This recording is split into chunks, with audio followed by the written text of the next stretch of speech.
झारखंड में 38 और महाराष्ट्र की 288 सीटों पर आज वोटिंग हो रही है। इसके अलावा देश के कई राज्यों में बुधवार 20 नवंबर को उपचुनाव के लिए भी वोट डाले जा रहे हैं।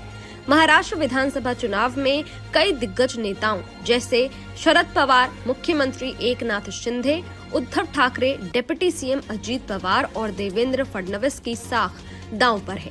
दूसरी तरफ झारखंड की जनता भी दूसरे फेज में मतदान के लिए पूरी तरह से तैयार है। यहाँ मुकाबला सत्तारूढ़ इंडिया ब्लॉक और एनडीए के बीच है। झारखंड में बुधवार को कुल 81 विधानसभा सीटों में से 38 पर वोटिंग हो रही है। इसके अलावा 4 राज्यों की 15 सीटों पर उपचुनाव भी हो रहे हैं। इनमें से 9 सीटें उत्तर प्रदेश की हैं। महाराष्ट्र में मुख्य मुकाबला सत्तारूढ़ महायुति और महाविकास आघाड़ी के बीच देखने को मिलेगा। यहाँ मुकाबला इसलिए भी खास हो जाता है क्योंकि 6 बड़े सियासी दल 2 बड़े गठबंधन के तहत चुनाव लड़ रहे हैं। यही वजह है कि महाराष्ट्र की कुछ ऐसी सीटें हैं जहां बेहद दिलचस्प मुकाबला होने की उम्मीद है। आइए जानते हैं कि वो कौन-कौन सी सीटें हैं जो इस चुनाव में सबसे हॉट बनी हुई हैं। महाराष्ट्र चुनाव की हॉट सीट पोखरी पचपखड़ी, बारामती, वर्ली, माहिम बांद्रा ईस्ट, अणुशक्ति नगर, मानखुर्द, शिवाजी नगर। वहीं आपको बता दें कि शरद पवार अगले महीने 84 साल के हो जाएंगे। उन्होंने लोकसभा चुनाव में अपने भतीजे को करारा झटका दिया था।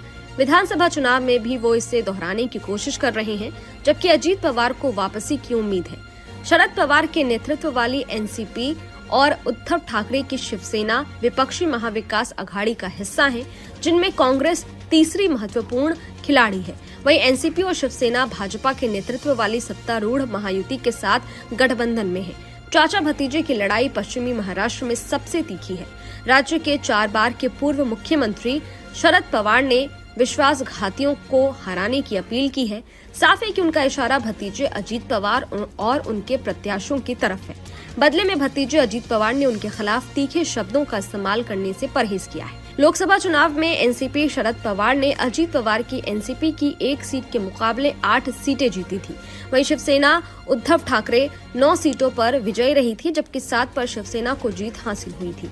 बीजेपी 139 सीटों पर, शिवसेना 81 सीटों पर चुनाव लड़ रही है और अजीत पवार के नेतृत्व वाली एनसीपी ने 59 सीटों पर अपने उम्मीदवार उतार दिए हैं। विपक्षी गठबंधन में कांग्रेस ने 101 उम्मीदवार, शिवसेना उद्धव ठाकरे ने 95 और एनसीपी शरद पवार ने 86 उम्मीदवार उतारे हैं। 50 से अधिक सीटों पर दोनों शिवसेना के उम्मीदवार एक दूसरे के खिलाफ हैं, जबकि 37 निर्वाचन क्षेत्रों में दोनों पवार ने अपने प्रत्याशी उतारे हैं।